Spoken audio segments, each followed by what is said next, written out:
I never imagined my life would change on that freezing cold morning as I was rummaging through the trash behind Don's restaurant, my fingers numb and my stomach empty. "Alison Miller?" a calm voice said from behind me. I turned around slowly, a bag of leftover lasagna still in my hands, and found myself face to face with an elegant man in a perfect suit, holding a black briefcase. "I have news that will change your life. You have inherited $50 million, he said. "But before you continue, make sure to subscribe to the channel and leave a comment below telling us where you're watching this video from. We love to know how far our stories are reaching. I'm 64 years old, and for the past 6 months, I had been surviving on discarded food from restaurant dumpsters. This wasn't how I had envisioned my life when I married Richard 30 years ago. He was an architect. We had a comfortable life. Our daughter, Melissa, grew up with everything she could ever need. But when Richard died of a heart attack a year ago, I discovered we were buried in debt. He had mortgaged our house, lost money on risky investments, and hidden it all from me. Within a few months, I lost everything. My daughter, Melissa, now married to a bank executive, refused to help me. "You and Dad were always irresponsible with money," she said the last time we spoke, as if the debt was my fault too. "Emil and I aren't going to throw away our money. Get a job." But who hires a 64-year-old woman without a college degree? I'd worked as a secretary before I got married. After that, I dedicated myself to the family. My years of experience as a homemaker didn't count for anything on a resume. I tried for jobs as a saleswoman, a cleaner, a receptionist, but nothing. When the bank foreclosed on the house, I went to a shelter. After 2 weeks, when my meager savings ran out, I started sleeping on park benches.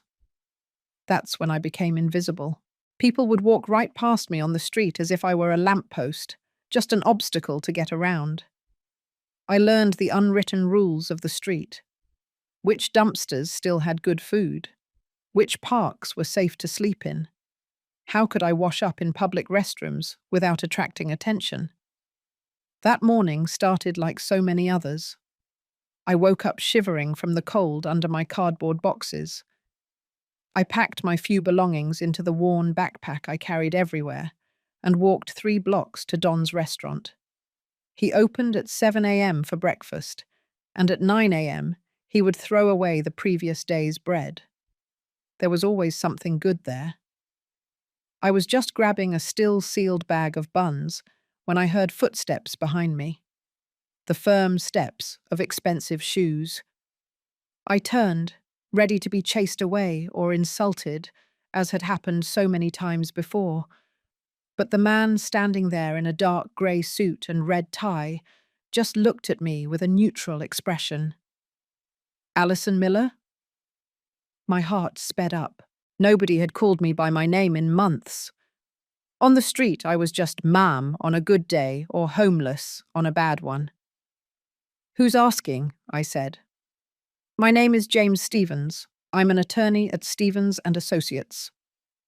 He took a business card from his pocket and handed it to me. The paper was thick, luxurious. "I've been looking for you for weeks," he said. "How did you find me?" "We hired investigators. Finally, an employee at this restaurant mentioned that a woman came here regularly in the morning." I squeezed the bag of bread tighter against my chest. "What do you want with me?" "I don't have any money if this is a bill." "On the contrary, Mrs. Miller, I'm here to inform you that your brother, Frank Miller, passed away a month ago in Chicago." Frank, my older brother. We hadn't spoken in almost 20 years, not since that terrible fight at our parents' funeral. He moved to another city, and we never had any contact again. I didn't even know he had died. "I'm sorry," I murmured, not knowing what to feel. We had been so close as kids, but life had pulled us apart. "Your brother left a will," the lawyer continued. "You are the sole heir to all his assets. The total value of the estate, after taxes and fees, is approximately $50 million. The bag of bread slipped from my hands and fell to the ground. $50 million. More money than I had ever imagined. Is this some kind of cruel joke? My voice came out weaker than I intended. No, Mom, he said. Your brother made a fortune in real estate in Los Angeles. He never married or had children. He left everything to you. I looked at my dirty clothes, my hands rough from hard work and the cold. I looked at the impeccably dressed lawyer in front of me, who showed no sign of contempt for talking to a homeless woman. There is one condition, he continued. Your brother left a letter that you must read in person at his house in Los Angeles. We have tickets booked for this afternoon, if you can accompany me. In that moment, I thought of my daughter Melissa, who had denied me help when I needed it most. I thought of the months of sleeping on the street, the daily humiliations, the abandonment, and something inside me hardened. Can I go like this? I asked, gesturing to my dirty clothes. We've provided a hotel room so you can get ready properly. The flight leaves at 7 p.m. As we walked toward the waiting car, an idea began to form in my mind. If I really had inherited all that money, there was something I needed to do first. Life had given me a second chance, and I wouldn't waste the opportunity to settle some scores. As the luxurious car glided through the streets of New York City, I watched the world from a new perspective. Yesterday, I was invisible. Today, I was an heiress to a fortune. The same people who ignored me when I asked for change would now open doors for me. The driver looked at me through the rearview mirror with poorly disguised curiosity. I still looked like a beggar, but I was being treated like royalty. The lawyer, James Stevens, remained respectful the entire time, explaining details about the inheritance while I absorbed everything in silence. My brother Frank had built a real estate empire in Los Angeles. Luxury apartments, boutique hotels, commercial properties, all generating millions annually. Why me? I finally asked when we pulled up to an elegant hotel. Frank and I haven't spoken in decades. Your brother kept a detailed file on you, James replied. He knew about your marriage, the birth of your daughter, the death of your husband. He followed your life from a distance. Did he know I was on the street? The question came out as a whisper. He only found out in the last weeks of his life. That's when he changed the will and instructed me to find you immediately after his death. In the hotel room, I stood in front of the bathroom mirror for long minutes. The woman looking back at me was a stranger. Tangled grey hair, a face aged by the sun and worries, and the dull eyes of someone who had lost hope. I took off my dirty clothes and got into the shower, letting the hot water, a luxury I hadn't felt in months, wash away the grime, and with it, a part of my recent past. The hotel had provided clothes for me, basic but clean and the right size. As I got dressed, I thought of Melissa. My only daughter, whom I had raised with so much love, had turned her back on me in the most difficult moment of my life. I can't jeopardize my family's future because of your mistakes, she had said, denying me a place in her spacious house. Her husband, Emile, stood beside her, arms crossed like a security guard. There are shelters for people in your situation. The week after my eviction, I passed by their house and saw Melissa and Emile getting into their new BMW, laughing about something. Melissa was carrying a handbag that I knew cost thousands of dollars. Hidden behind a tree, I watched as they left for another comfortable, worry-free day. That night, I slept on a park bench, curled up against the cold. Life on the street taught me many lessons, but the most painful was discovering who truly cared. It wasn't the friends from the fancy dinner parties Richard and I used to host. It wasn't my own daughter. It was people like Mrs. Lopez, a woman who also lived on the streets and shared her blanket with me on a particularly cold night. It was Don, who sometimes would forget a wrapped sandwich on top of the dumpster where I could easily grab it. As the lawyer and I had dinner in the hotel restaurant, I devised my plan. Before going to Los Angeles, I needed to make a visit. "Mr. Stevens, I'll need better clothes for tomorrow," I said, savoring the most decent meal I'd had in months. "And I'd like to postpone our trip for a day if that's possible." "Certainly. May I ask the reason?" "I have some unfinished business here," I replied simply.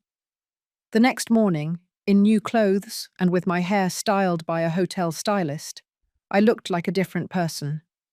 The driver took me to an address I had memorized, even though I'd never been there. The office where Emil Harrison, Melissa's husband, worked as a financial director. I entered the imposing building with renewed confidence. At the reception, I announced, "Alison Miller to see Emil Harrison. Tell him I'm his mother-in-law." The receptionist looked at me in surprise. Clearly, Emil had never mentioned a mother-in-law. But she made the call. Minutes later, Emil appeared in the lobby, his face a mask of shock when he recognized me. "Alison? What? How?" He looked at my new clothes, my styled hair, completely confused. "We need to talk, Emil. Family business." He led me to his office, visibly uncomfortable. I sat in front of his desk, observing the framed photos. Melissa and him on luxury trips, at elegant parties. In one of them, I recognized my mother's necklace, one of the few heirlooms I had given to Melissa when I lost everything. "Emil, I came to make a business proposal." "A proposal? Alison, with all due respect, you were living on the streets a few weeks ago. What kind of proposal could you have?" "One that involves $50 million, I replied calmly, watching the shock and disbelief on his face. "And the future of your career." As I explained the inheritance, I saw Emil's expression change from disbelief to avid interest. When I finished, he was a different man, subservient, almost fawning. "Alison, this is incredible. You must be so happy. You know, Melissa and I always wanted to help, but our financial situation was complicated." "Save the details, Emil. You both turned your backs on me. Now I have a proposal. I'm going to make a significant investment in your bank, which will undoubtedly boost your career. In return, I just want one thing." "Anything," he replied, practically drooling with ambition. "A dinner at your house tonight, with Melissa, of course, and a few selected friends that you must invite." I handed him a list with carefully chosen names, important people in their social circle. "Of course, no problem. Melissa will be delighted to host you." I left the office with Emil's promise to arrange everything. He didn't even question the reason for the dinner. $50 million has the power to eliminate inconvenient questions. That afternoon, I bought an elegant dress from one of the most expensive stores in New York City. I chose discreet jewelry, but of undeniable quality. I prepared myself carefully, like a general before a battle. The woman who looked back at me in the mirror before leaving was no longer the desperate homeless woman. She was someone with power, and I would use that power to teach a lesson that none of them would ever forget. When the driver pulled up in front of Melissa's house that night, I took a deep breath and smiled. Revenge, they say, is a dish best served cold, and mine was perfectly chilled. When I rang the doorbell at Melissa and Emil's house, my heart was pounding, not from nerves, but from anticipation. The door opened, and there she was, my daughter, impeccably dressed in a black dress, hair and makeup perfect. Her eyes widened when she saw me. "Mum, what?" she said. "Emil told me you were coming, but I didn't believe it." She examined me from head to toe, clearly confused by my transformation. "Hi, Melissa." I kept my voice calm, controlled. "Can I come in?" She stepped aside, letting me pass. The inside of the house was exactly as I had imagined. Expensive furniture, works of art on the walls, everything perfectly arranged. Emile appeared in the hallway, now all smiles and attention. "Alison, welcome to our home," he said.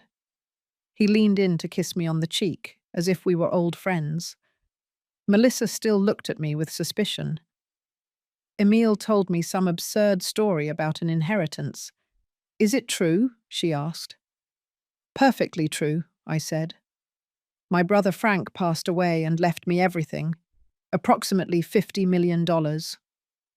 I watched her face go through a series of emotions: disbelief, shock, and finally something I recognized immediately: calculated regret.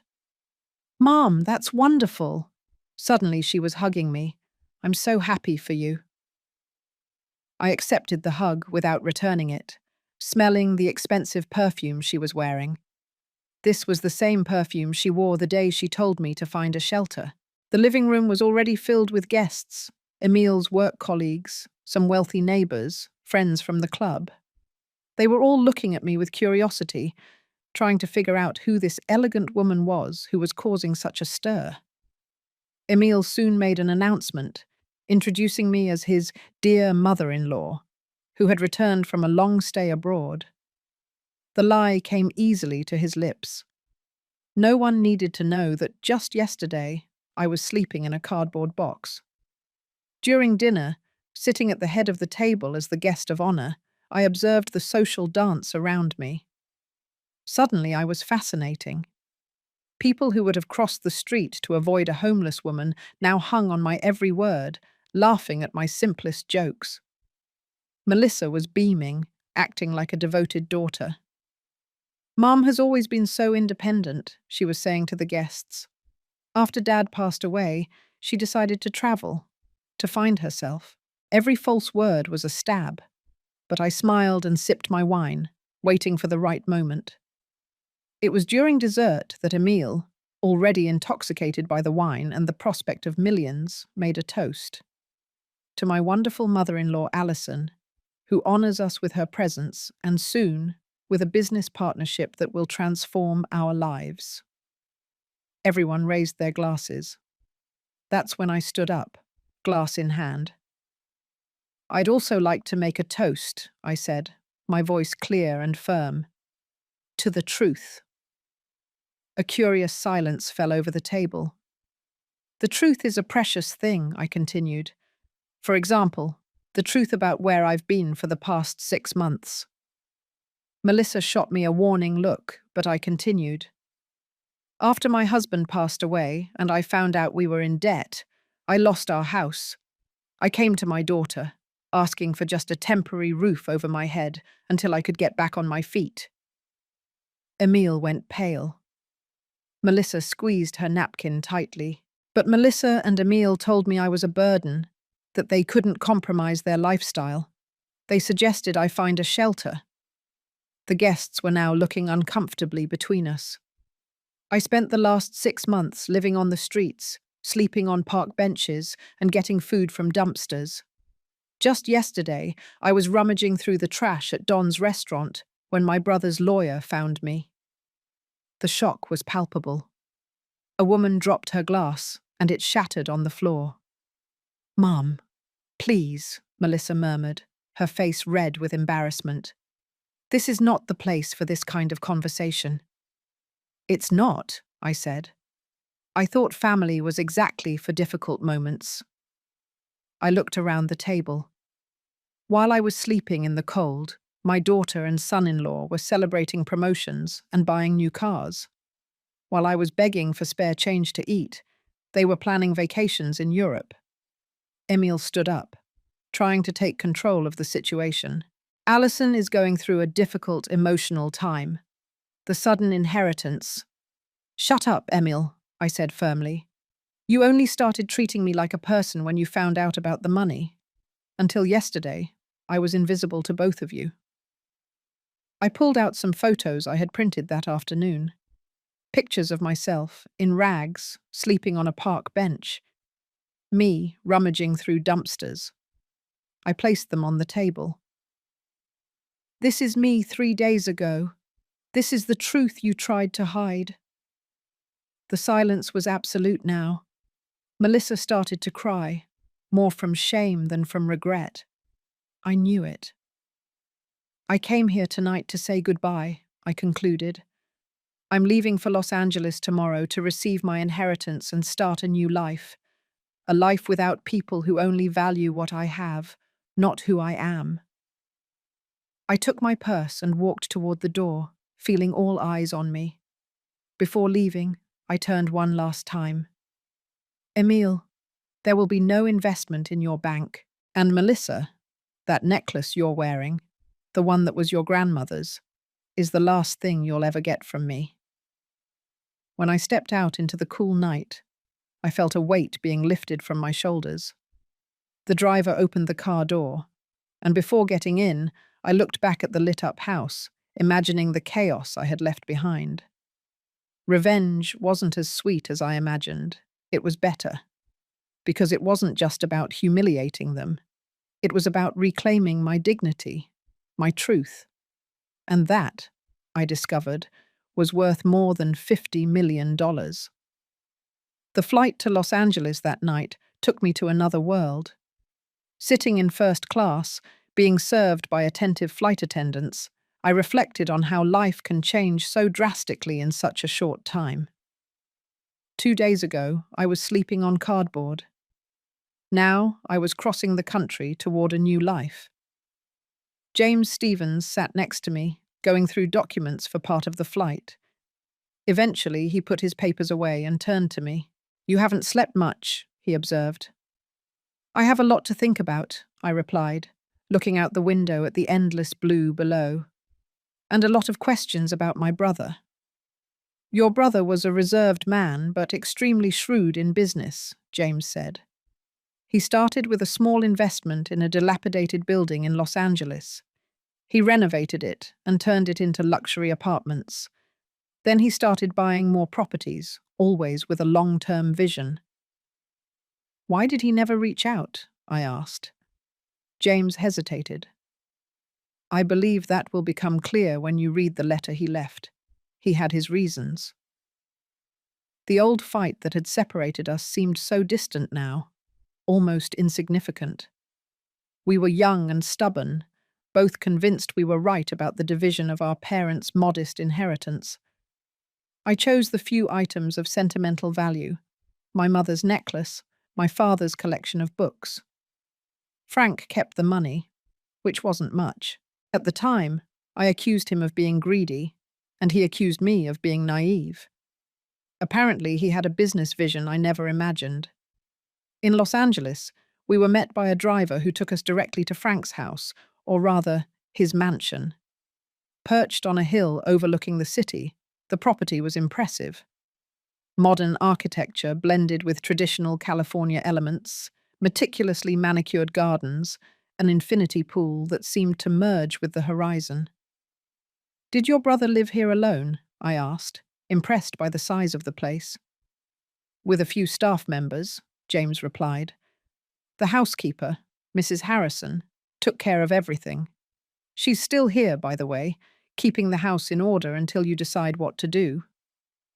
Mrs. Harrison greeted us at the door, a robust, middle-aged woman with a warm smile. She spoke with a strong accent, but we could communicate reasonably well. "Your brother talked about you a lot," she told me as she showed me the rooms of the house. "He had your photo in his office." Indeed, when I entered Frank's office, I saw my own picture in a frame on his desk.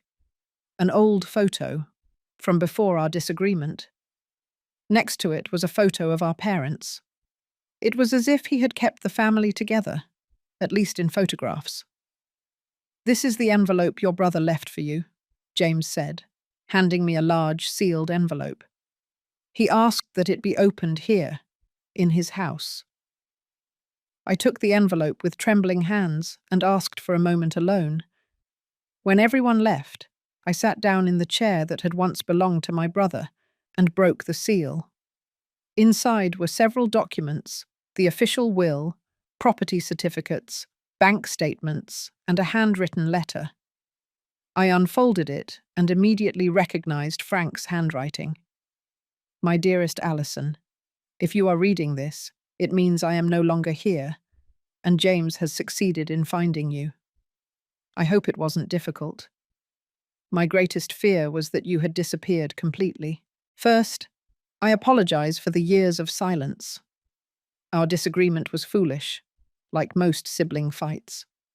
Too much pride on both our parts, I suppose.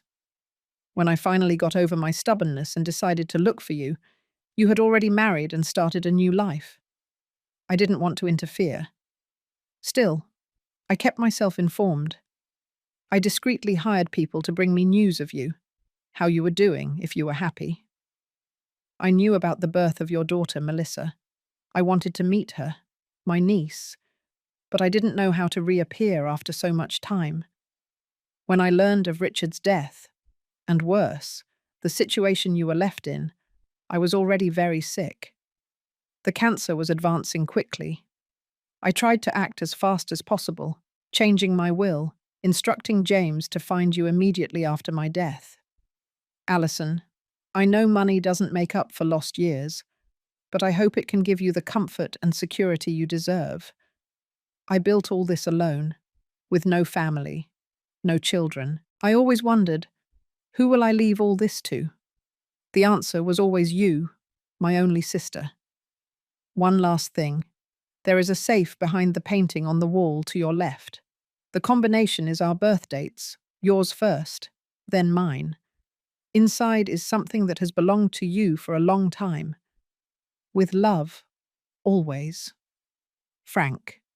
I stood up, my legs weak, and walked to the mentioned painting. It was a beautiful piece of art.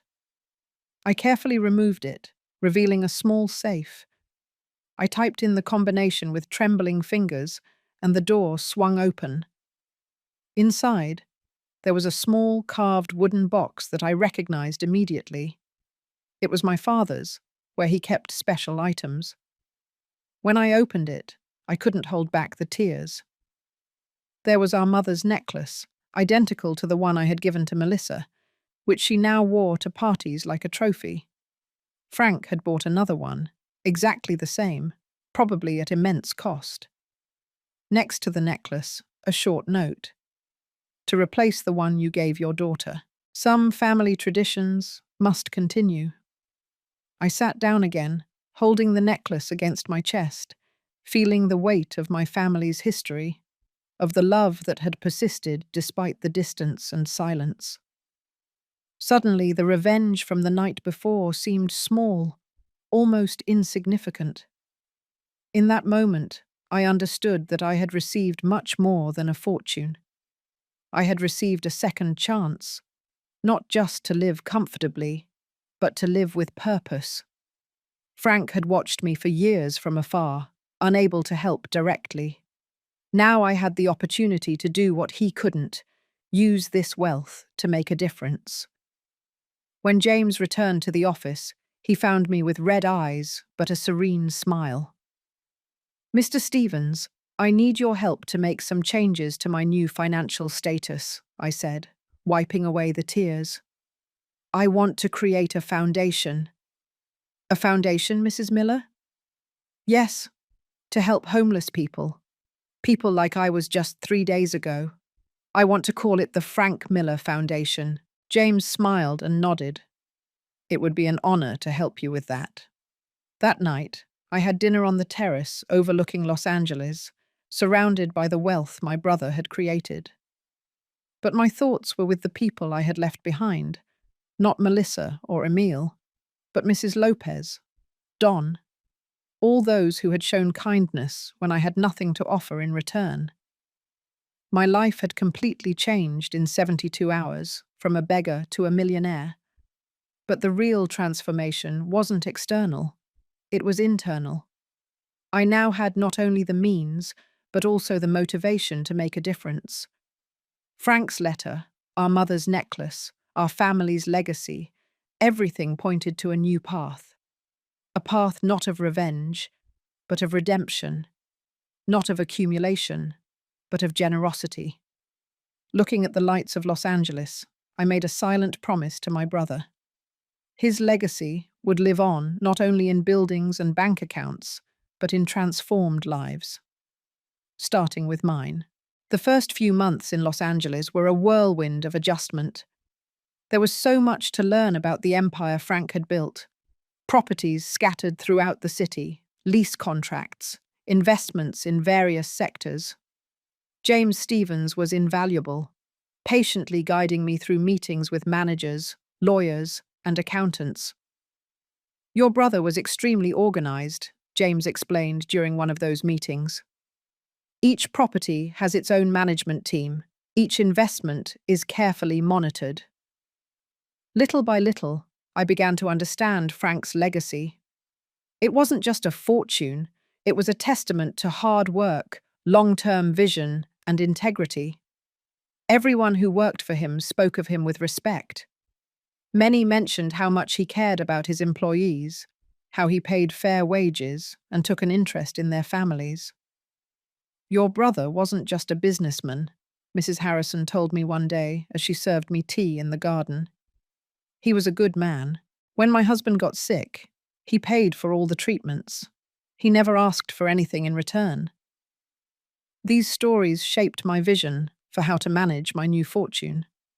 Frank had created wealth, but he had also taken care of the people around him. It was an example I intended to follow. While I was learning about the business, I was also working on creating the Frank Miller Foundation. I wanted it to be more than just distributing money. I wanted to create a system that truly helped homeless people rebuild their lives. We need to offer not just shelter, I explained to James and the team I was forming, but also dignity, purpose, and the tools they need to get back on their feet. I studied models of successful programs in various parts of the world. I remembered my own needs when I was on the street.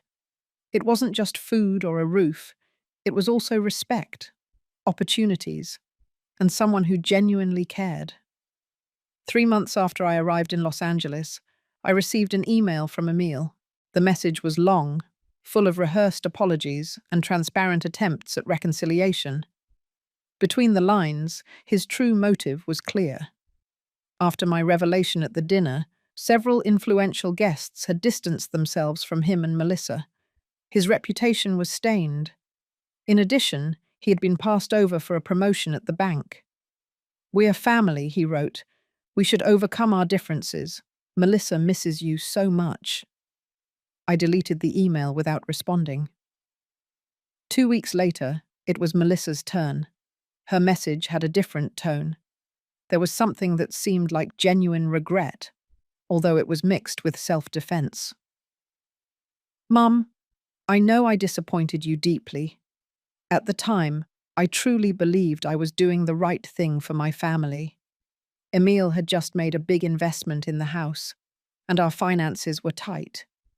But that doesn't justify it. We should have helped you. I'm so sorry." I stared at those words for a long time, conflicting feelings warring inside me. Part of me wanted to forgive. After all, Melissa was my only daughter.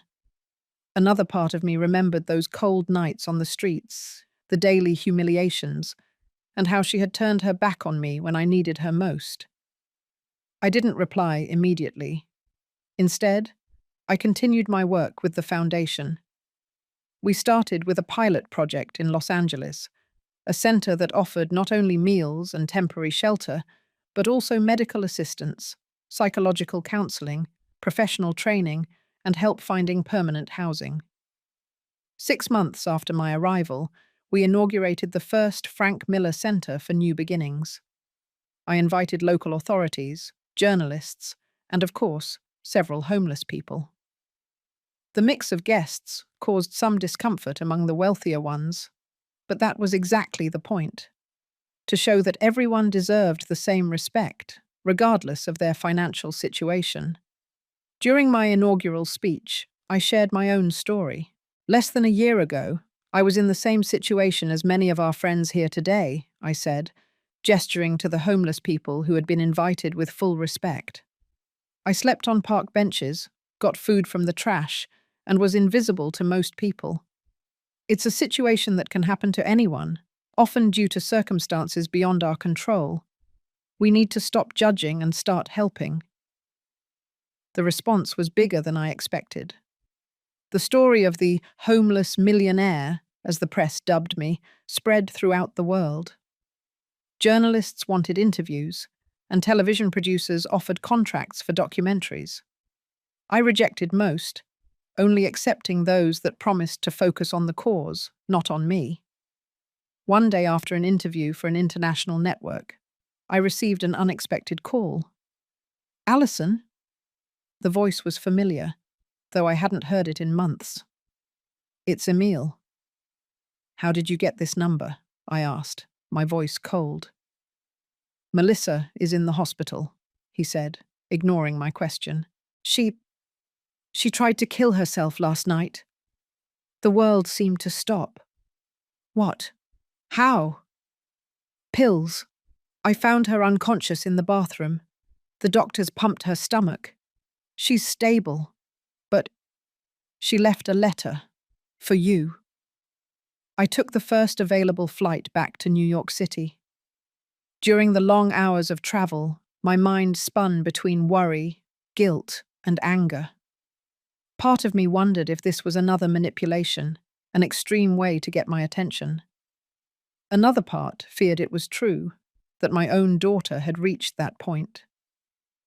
At the hospital, Emile was waiting for me at the reception. He seemed to have aged years in a few months.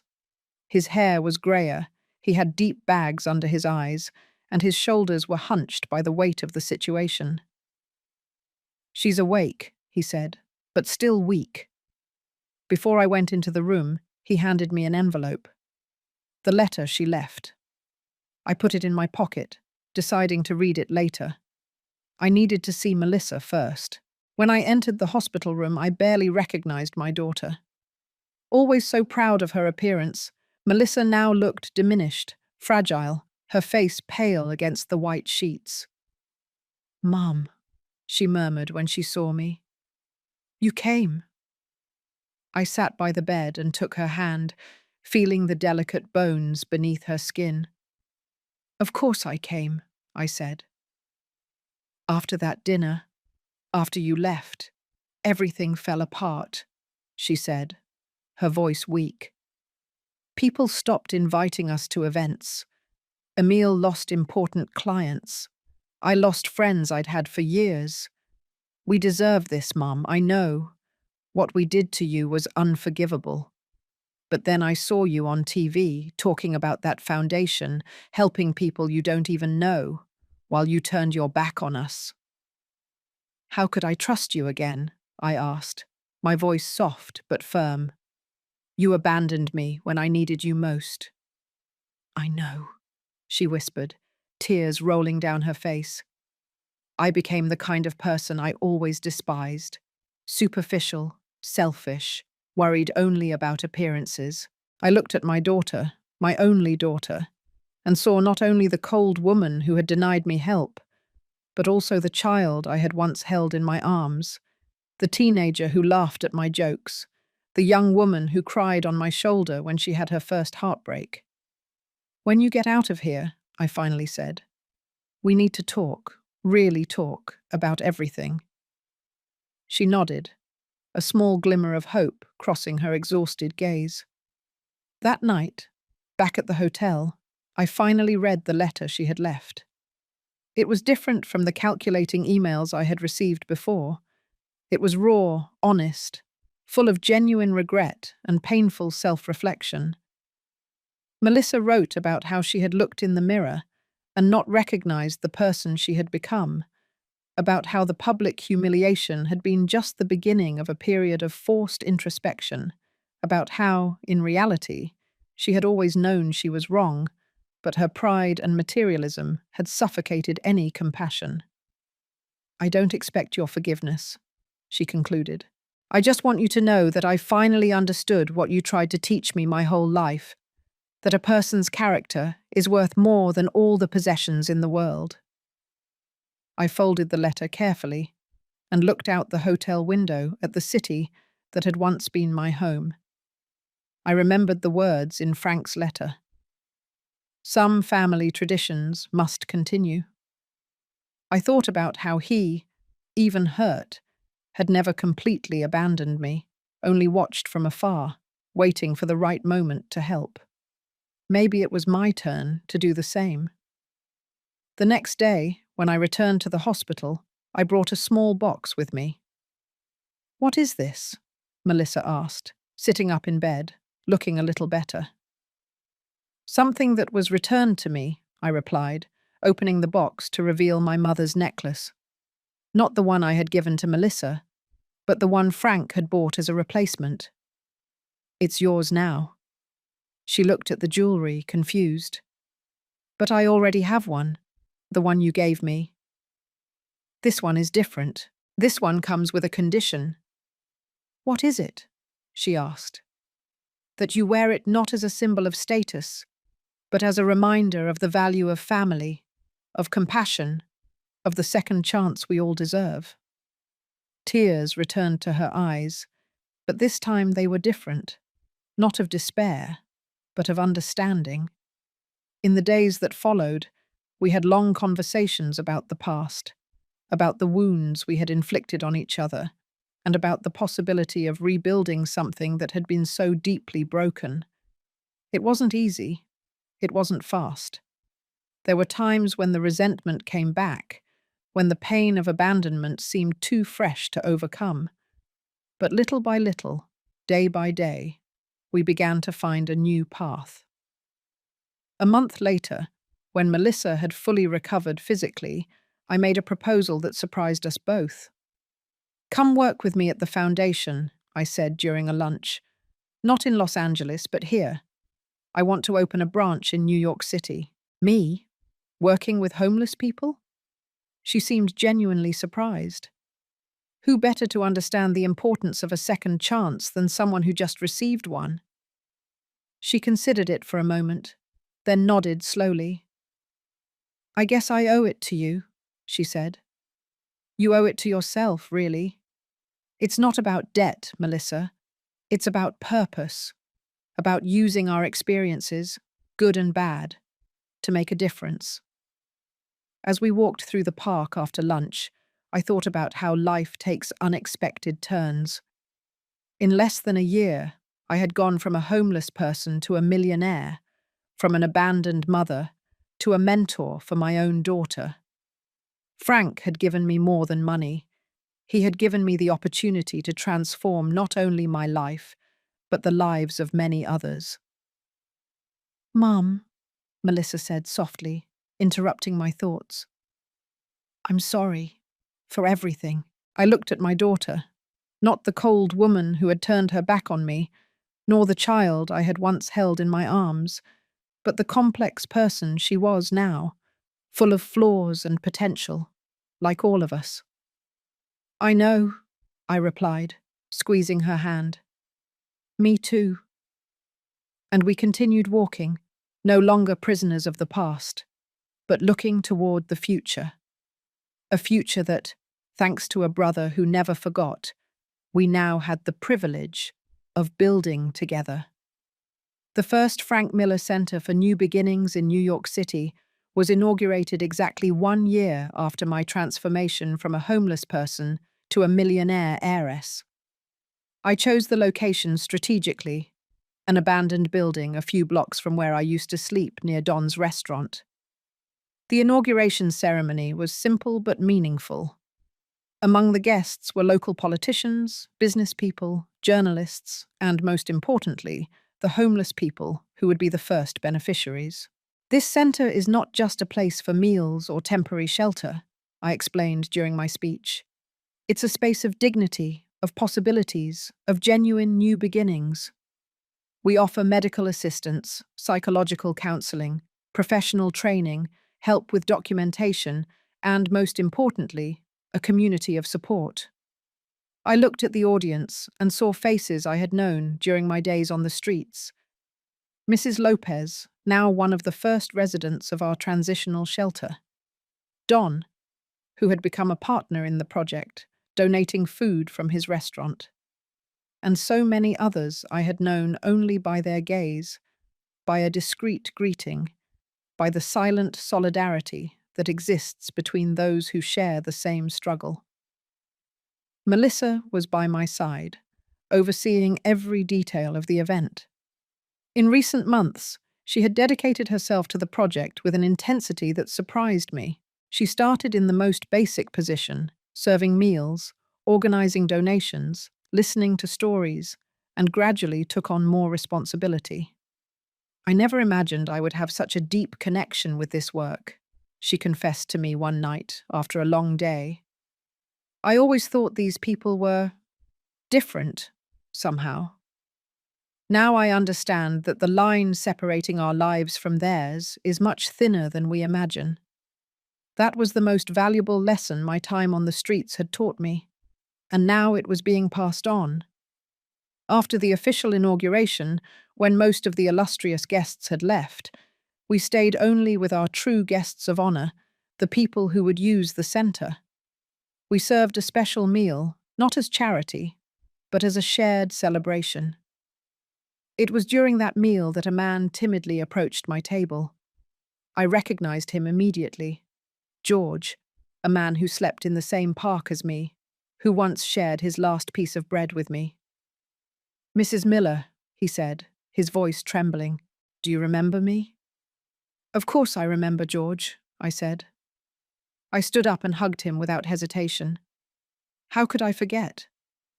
"When you disappeared from the streets, I thought you had died," he said. "Many of us die without anyone noticing." His eyes filled with tears. "Then I saw your photo in the newspaper, a story so incredible it could only be true."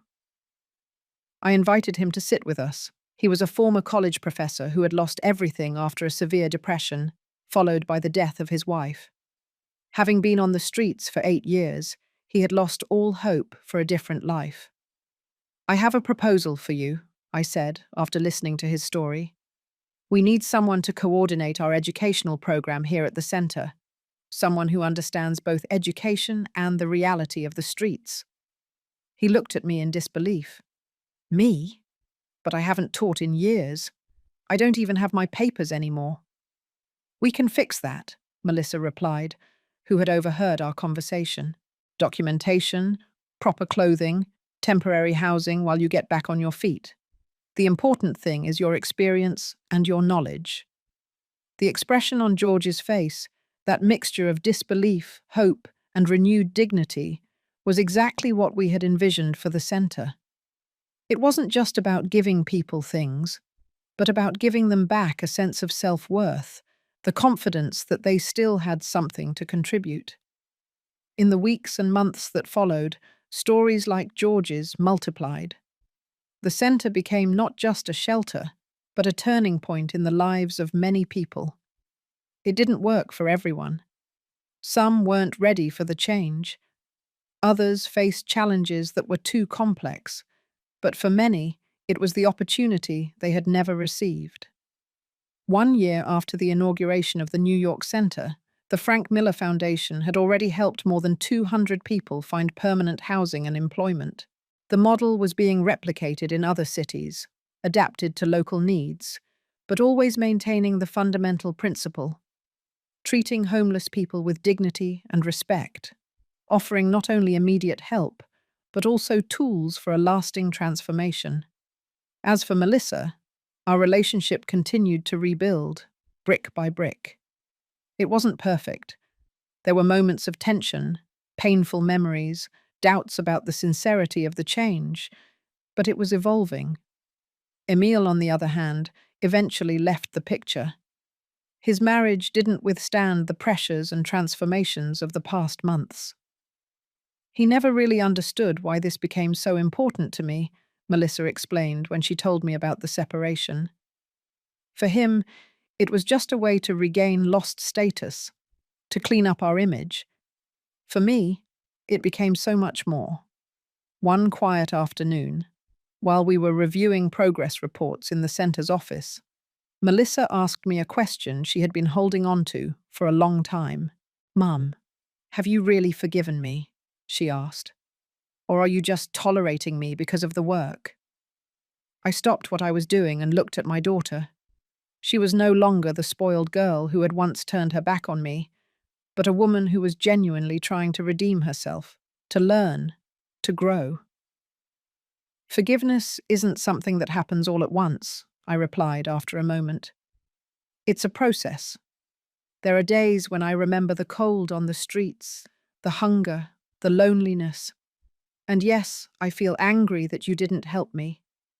But I also see who you're becoming now, the good you're doing, and that matters. Do you think you'll ever be able to completely forget? She asked.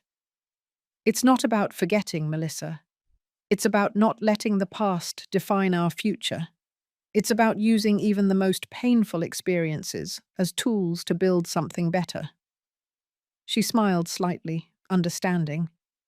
Like Uncle Frank did with you? She asked. Exactly, I said. That night, alone in my new apartment, comfortable but deliberately modest given my fortune, I looked at the photo of my brother that I kept on my desk, the same photo he had of me in his house in Los Angeles. You were right, Frank, I said out loud, as if he could hear me. True wealth isn't in bank accounts or properties, it's in using what we have to make a difference. I took our mother's necklace, the original one I had kept, and held it up to the light. It shone softly, carrying with it so many stories, so many generations of love, loss, and redemption.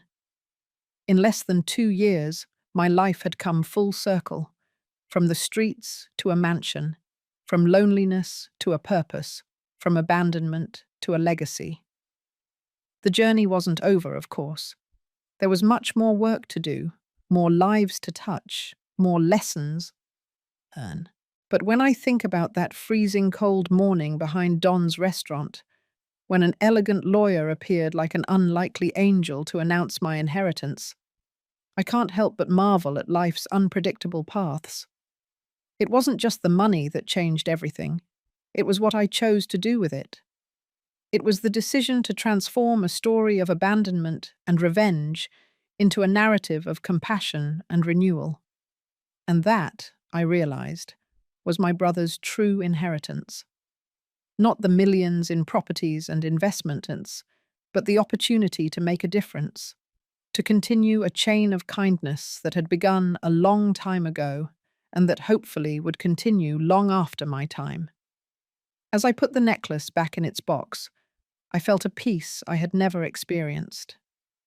I had gone from the bottom of the pit to the top of the world, but most importantly, I had discovered that true value was not in either of those extremes, but in the journey between them, in the lessons learned, in the hands extended, in the dignity restored. And that no fortune in the world could ever buy. Now, if you liked this story, click to subscribe. And tell me in the comments, what part left you speechless?